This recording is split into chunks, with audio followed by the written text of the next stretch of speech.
ভাদ্র মাসে গাভীর বাচ্চা হলে সেই গাভীর দুধ দিয়ে কি ভগবানের সেবা দেয়া যায়?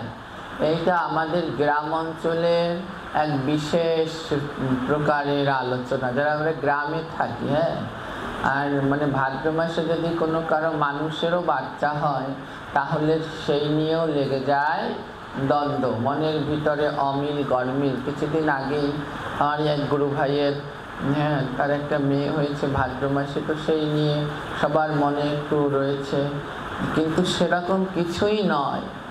হ্যাঁ, ভাদ্র মাস কোনো খারাপ মাস নয়।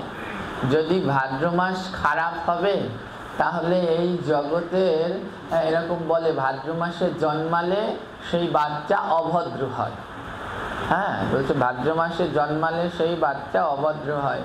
যদি ভাদ্র মাসে জন্মালে সে অভদ্র হয় তাহলে এই ভাদ্র মাসেই জগতের সব থেকে বড় ভদ্র ভগবান শ্রীকৃষ্ণ আবির্ভূত হয়েছিলেন। এই ভাদ্র মাসেই স্বয়ং রাধারানীও আবির্ভূত হয়েছিলেন।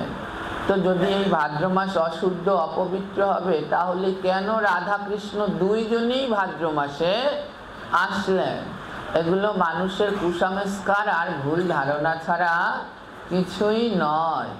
জন্ম মৃত্যু এগুলো কারো হাতে নয়, এগুলো ভগবানের প্রদত্ত।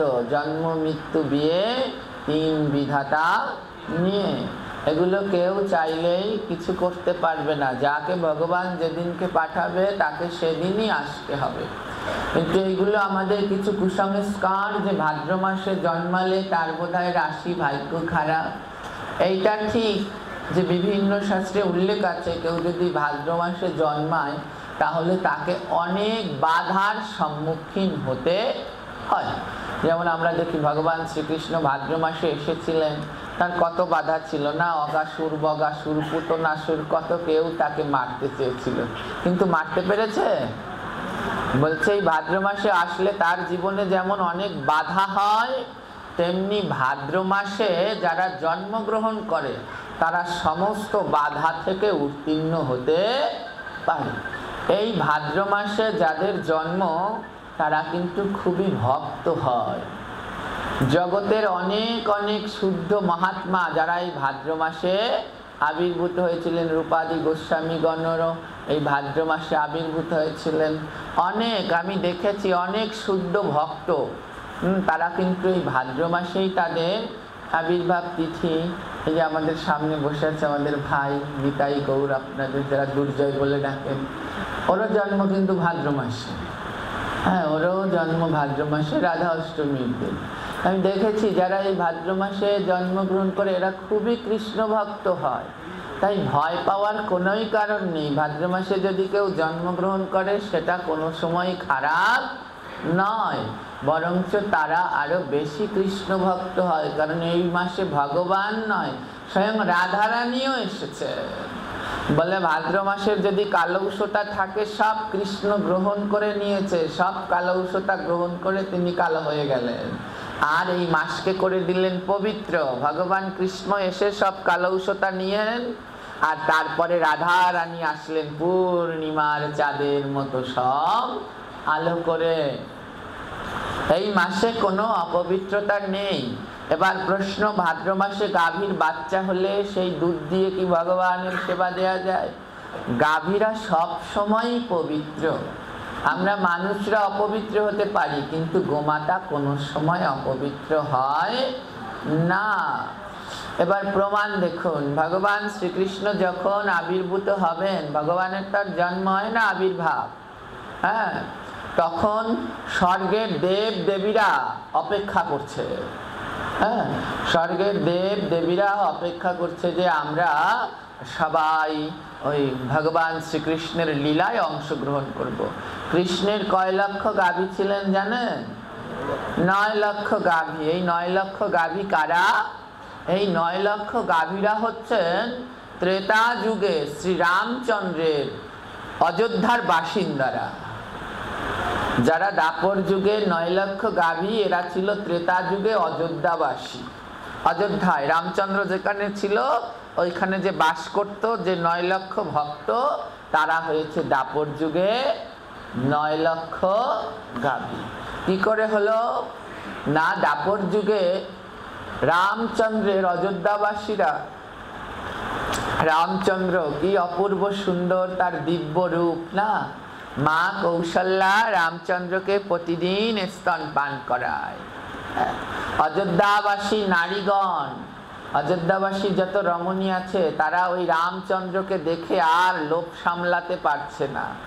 তারা মনে মনে বলছে, আহা, আমাদেরও যদি রামচন্দ্রের মতো একটা সন্তান হতো, তাহলে আমরাও এই সন্তানকে স্তনপান করাতাম। কি সুন্দর, কি অপূর্ব মর্যাদা পুরুষোত্তম শ্রী রাম।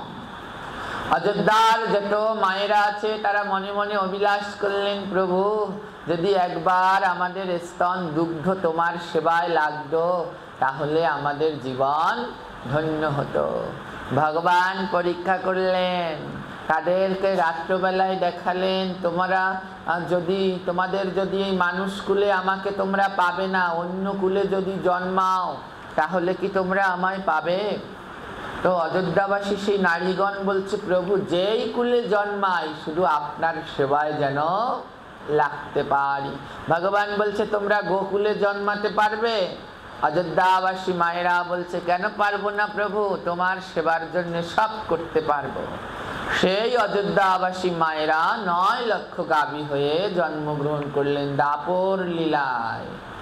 আর তাদের স্তন পান করতেন, সেই গো দুগ্ধ পান করতেন ভগবান শ্রীকৃষ্ণ। ভগবান কৃষ্ণ ধরাধামে আসবেন, সমস্ত দেব দেবীরা প্রস্তুতি নিয়ে নিয়েছে, তারাও সবাই আসবে। সবার আগে আসলো ভগবানের বড় ভাই অগ্রজ বলরাম। অন্য অন্য দেবদেবীরা তারা আগে আসতে চাইলেন না, বলছে আমরা ভগবানের আগে যাব, তাহলে আমরা ভগবান আগে যাবে পৃথিবীতে, তার পিছনে পিছনে আমরা সবাই আসব। তো বিভিন্ন দেবদেবীরা কি করলেন, ওই গোমাতাদের গর্ভে প্রবেশ করলেন, যে আমরা গোবৎস হয়ে ভগবানের সান্নিধ্য লাভ করব। তখন কি করলেন, ভগবান আসলেন কিসে, ভাদ্র মাসের কৃষ্ণপক্ষের অষ্টমী তিথি না, রোহিণী নক্ষত্রে। এদিকে তো ভগবান তো এই তিথিতে আসবেন। সব দেবদেবীরা কোথায় আশ্রয় নিয়েছে, গোমাতার গর্ভে আশ্রয় নিয়েছে, যে আগে ভগবান আসবে তারপরে আমরা আসবো। ভগবান শ্রীকৃষ্ণ তার সময় মতো আবির্ভূত হলেন, তারপরে সমস্ত গোমাতারা একসাথে বাচ্চা দিতে শুরু করলেন। তাহলে সেই গোমাতারা কোন মাসে বাচ্চা দিল, জোরে বলুন। কি ভগবান কৃষ্ণ সেবা করেনি? করেছে কিনা? ভগবান কৃষ্ণ তো সেই গোমাতাদের দুগ্ধই পান করছে। তাই এর থেকে আমি আর কি ভালো করে বোঝাবো বলুন তো? ওই ভাদ্র মাসে ওই গোমাতাদের বাচ্চা হলো, সেই দুগ্ধই তো ভগবান কৃষ্ণ সেবা করলো। তার মানে কি বোঝা যায়, যে না, ভাদ্র মাসে গোমাতার বাচ্চা হলে তাতে সেই গোমাতা অপবিত্র হয় না।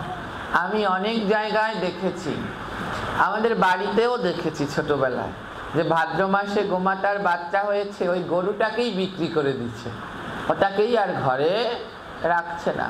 কিন্তু এইগুলো আদৌ কুসংস্কার, এগুলো কোনো ধরনের শাস্ত্রীয় সিদ্ধান্ত নয়। ভাদ্র মাস কোনো অপবিত্র মাস নয়, এটা অত্যন্তই পবিত্র মাস। এই মাসেই এসেছেন আমার পরমেশ্বর ভগবান শ্রীকৃষ্ণ, এই মাসেই এসেছেন আমার করুণাময়ী শ্রীমতী রাধারানী। কত শুদ্ধ মহাত্মা রূপ গোস্বামী আদিও এই মাসেই আবির্ভূত হয়েছেন। তাই এই মাস মোটেই অপবিত্র নয়। সমস্ত দেব দেবীরা তারাও গোবৎস হয়ে এই ভাদ্র মাসেই জন্মগ্রহণ করেছিল, আর সেই গোমাতাদের দুগ্ধই ভগবান কৃষ্ণ পান করতেন। তাহলে এবার বোঝা গেল অপবিত্র হয় সেটা কোনো সময় নয়।